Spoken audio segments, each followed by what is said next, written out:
We back at it. Super Bowl Sunday. Cincinnati Bengals versus the LA Rams in their house, man. Who would have thought? So we're going to get right to it, get into the breakdown, predictions, and my overall feel for this game. So let's look at the stats here. So you got the Rams coming in here. Sean McVay getting his return to the Super Bowl. As I've heard mentioned a lot on these different telecasts, he got punched in the mouth against the Patriots. I think he's going to take this as a lesson coming into this game. Different mindset, different energy. I'm interested to see how this team comes out today. And then you look across the field at the Bengals. Bengals now 3-0 in AFC Championship games, 0-2 in Super Bowls. So hopefully they can change their fortunes today. Last week, they held Mahomes to a 12.3 passer rating and 83 yards in the second half, including overtime. And they also did similar things after halftime in Week 17 in their win over KC. So something to keep in mind. So let's switch over to the injury report. You remember in the AFC Championship game, CJ Uzomah got the knee injury. He was questionable. They didn't know if he was going to be able to play today, but he was a full go on Friday, and he is expected to be a go in this game. He might not be 100%, maybe he's 80% or 65%, who knows, but he himself said, look, if I'm able to walk, if there's just a little bit of pain, I'm playing. I'm not missing this game for anything, and I don't blame him. And then that's pretty much the only injury I saw for the Bengals. And then moving over to the Rams, Tyler Higbee on IR. Cam Akers, he was hurt, but he's a full participant on Friday, so he's playing. Van Jefferson was a full participant, so he's playing. Darrell Henderson was activated from the IR, so he will be part of that 3 running back rotation with Cam Akers as well as Sony Michel. So that's going to be a boost for their run game. So let's go ahead and look at the numbers and see how these two teams stack up. And a couple of things really struck me in an interesting way. One being something that's not really that spectacular in the fact that both offenses seem pretty similar in terms of their efficiency.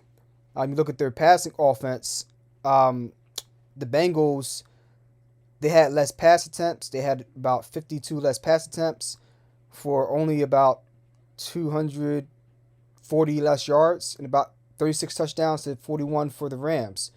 14 interceptions for the Bengals to 18 for the Rams. 7.2 yards per attempt versus 7.3 yards per attempt for the Rams. So very similar in terms of their passing offense. Rushing offense, even though they don't run it a whole lot, the Bengals were more efficient in the run game. Only 16 more attempts, about 60 more yards, but they had 6 more rushing touchdowns. Yards per attempt, dead even at 4 yards per carry. Penalties, now you look at this Bengals offense. Joe Burrow, Joe Mixon, Jamar Chase. Jamar Chase being the star that we know, but people don't really take notice of Tyler Boyd and T. Higgins in the slot. Very, very effective in the slot and downfield. They're really good on the outsides one-on-one, and you can see it in how many first downs they've gotten due to penalty, which is 33 compared to 23 for the Rams. So they get a lot of pass interference penalties. I mean, you're trying to guard Jamar Chase one-on-one. You see what he does to people. The amount of drives ending in a score for both offenses, 42.6% of the time, the Bengals are scoring the ball, whether it be a touchdown or a field goal. And the Rams, a mere 3.3% higher frequency than the Bengals. So overall, the offensives, stats-wise, they match up pretty evenly to me. Where we're going to see the differences in my mind is the defense for the Rams compared to the defense of the Bengals. And this is the same argument that I had 2 weeks prior when looking at that Bengals-Chiefs game, and why I really came to the determination that the Bengals had a very strong chance of beating the Chiefs, because the Chiefs were just a horrendous offense. I didn't see how they were going to be able to slow down that Bengals offense, especially even if they fell behind like they did in Week 17. How are they going to keep them from coming back? And that Bengals defense, at halftime, they made the adjustments and they really shut down that Chiefs offense. especially with Pat Mahomes. That says a lot. However, I see the same disparity between the Bengals defense and the Rams defense. And I'm going to tell you why. On the surface level, you look at this Rams defense, and they are ranked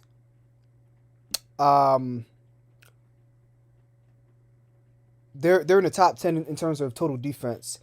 And you look at the red zone percentage for this Rams defense, they allow teams to score 51.8% of the time in the red zone, which is, I believe, might be top 5. It's definitely top 10. Whereas the Bengals, they're lukewarm. They allow their opponents to score 60.4% of the time that they get into the red zone. They're really good on fourth down. I'll give them that. But in terms of third down efficiency, both of them are pretty much the same, but the Rams are a lot better in the red zone. The Rams, their defense, they have a very, very strong front seven led by Aaron Donald, and they have a very, very strong secondary led by Jalen Ramsey. So what you'll notice with the Rams is they tend to be very strong on first and then a little less so on second down. Third down, if you're able to get third in short situations, third and manageables, maybe 3rd and 5, 3rd and 4, you can move the ball on this Rams defense. But if they're able to get pressure, stop your run on first down, get pressure on second down, even if they don't sack Joe Burrow, just forcing him off his spot, disrupting his timing like they do with a lot of different quarterbacks, then that's where they make their bread and butter.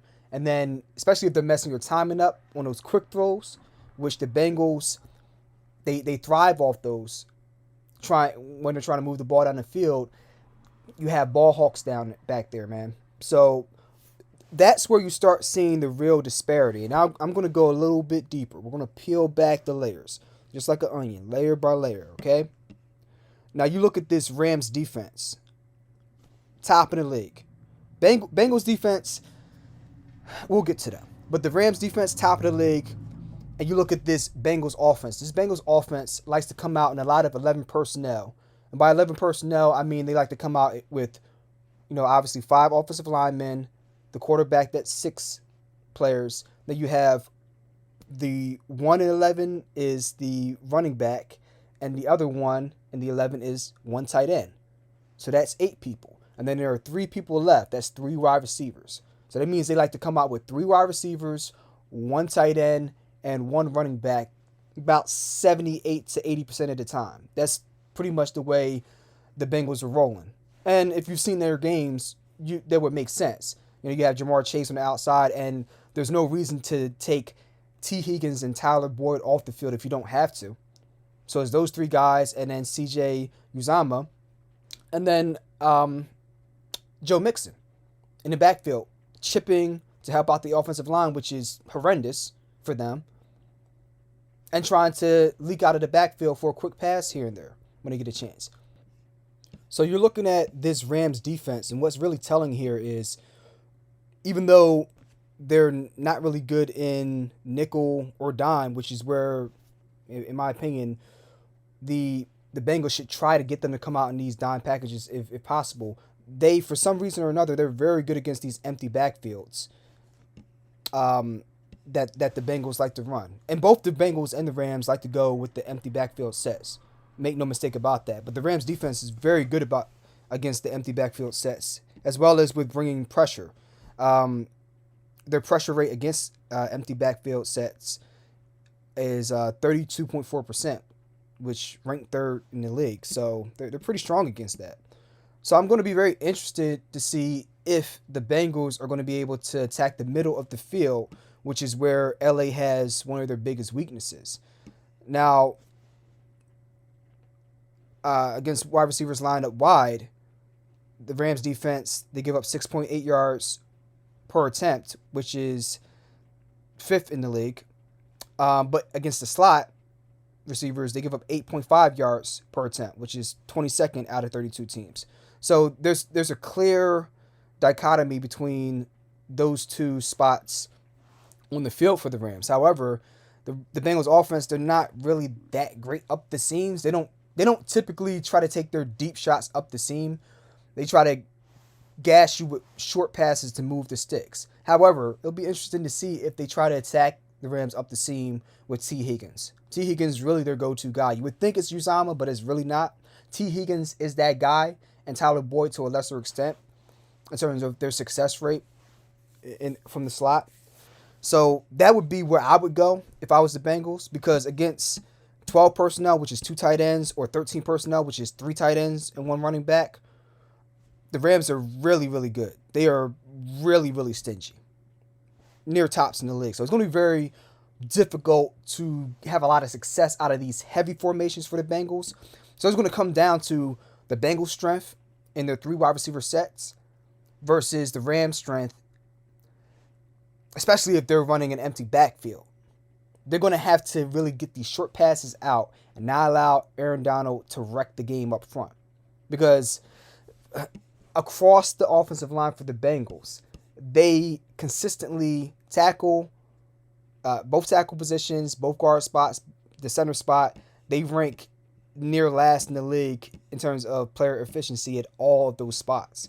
They're going to have a really rough time. So if I were them, I would try to spread the field out and try to really work the middle of the field and try to get one-on-one matchups that go away from Ramsey and Chase, because, you know, they're going to have Jalen on Chase. You're going to have to really try to create mismatches with T. Higgins in the slot, move him around the field, things like that. So that's what I would do if I was the Bengals, and I think they will try to come out in these empty running back sets and see how they can manage with it.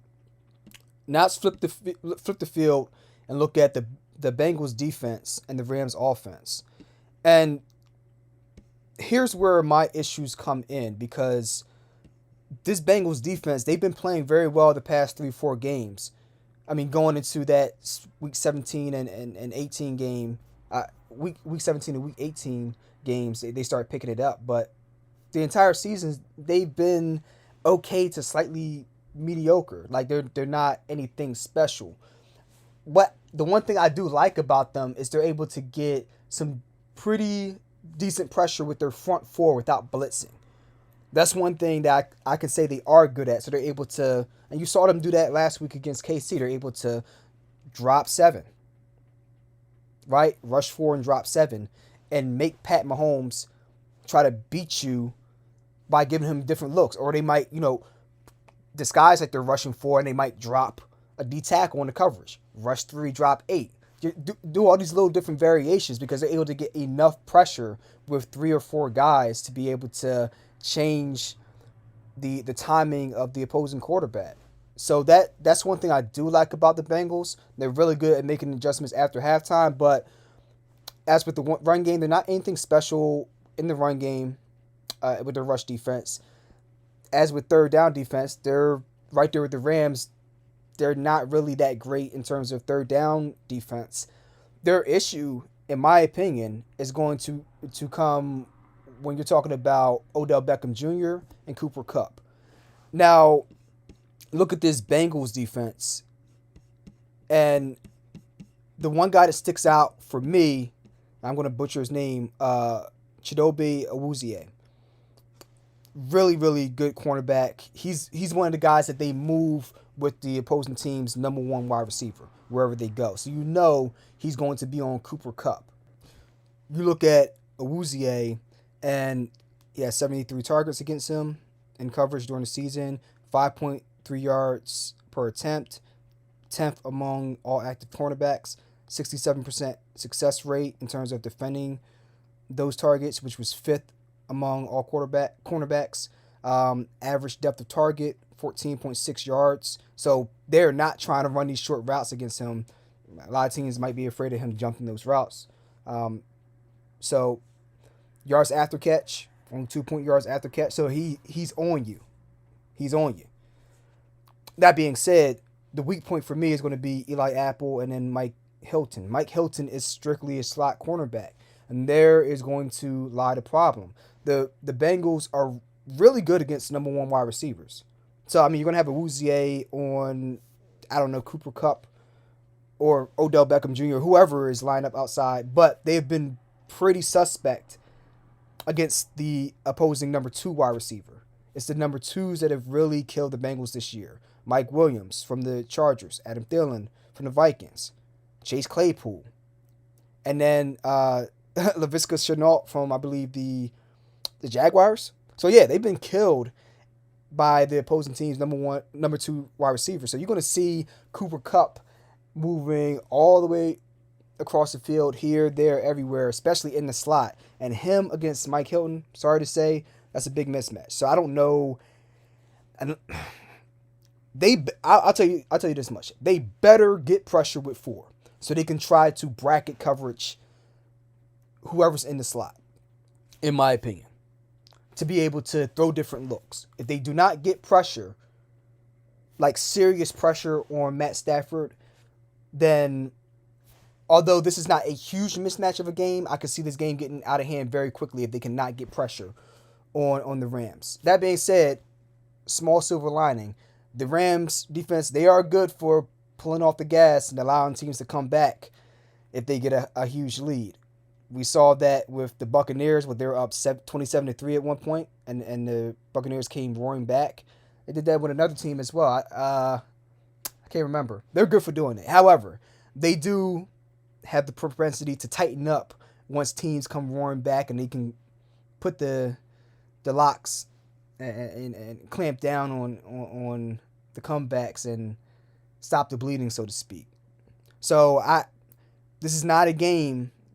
This is not a game where the Bengals can fall behind and expect to come back and win like they have so many times this year, in my opinion. So with that being said, my final assessment is that the Cincinnati Bengals will play a very tough and interesting game against these Rams because they have some unique weaknesses that they can exploit with the Rams. However, I think the Rams' front seven and the disparity between that Bengals O-line is finally going to catch up with them. They're going to go up against a front seven that is no joke. There is no getting lucky with this team. There is no getting lucky with this front seven. Aaron Donald can single-handedly wreck a game. And I'm going to tell you, it don't matter where he is, whether they have him at D tackle, whether they have him lined up at right end or left end, when they move him around, it's going to be a mismatch wherever he's at, and they're going to have eyes on him at all times. So I think that the Rams are going to pull this game out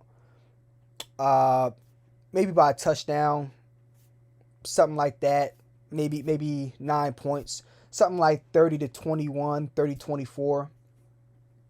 That's what I'm thinking. Maybe even a little. You know what? I think 28-21 is a score that seems to make sense to me. I just don't think that the Bengals, they'll put up 2 to 3 touchdowns. They'll have an opportunity at a field goal, but at that point in the game, I think they'll have to go for a touchdown, so they won't put up 24. I think they might get bogged down at 21 trying to catch up with this Rams team, because this Rams team is going to be able to, they're going to be able to attack over the top on this Bengals defense. I think that's another key that I forgot to mention, because they set up big shots in the slot with Cooper Kupp and Odell. In stark contrast to what the Bengals do in the slot, where they're trying to eat you alive with quick, methodical passing in the slot, maybe 15 yards here or there, 4 yards here. No, the Rams are trying to take shots down the middle. They did with Robert Woods when he was healthy, and they're still doing that with Cooper Kupp up the seam. So I think that's where the difference will be. I'm going with 28-21 Rams. To be, the second team to win in their home stadium.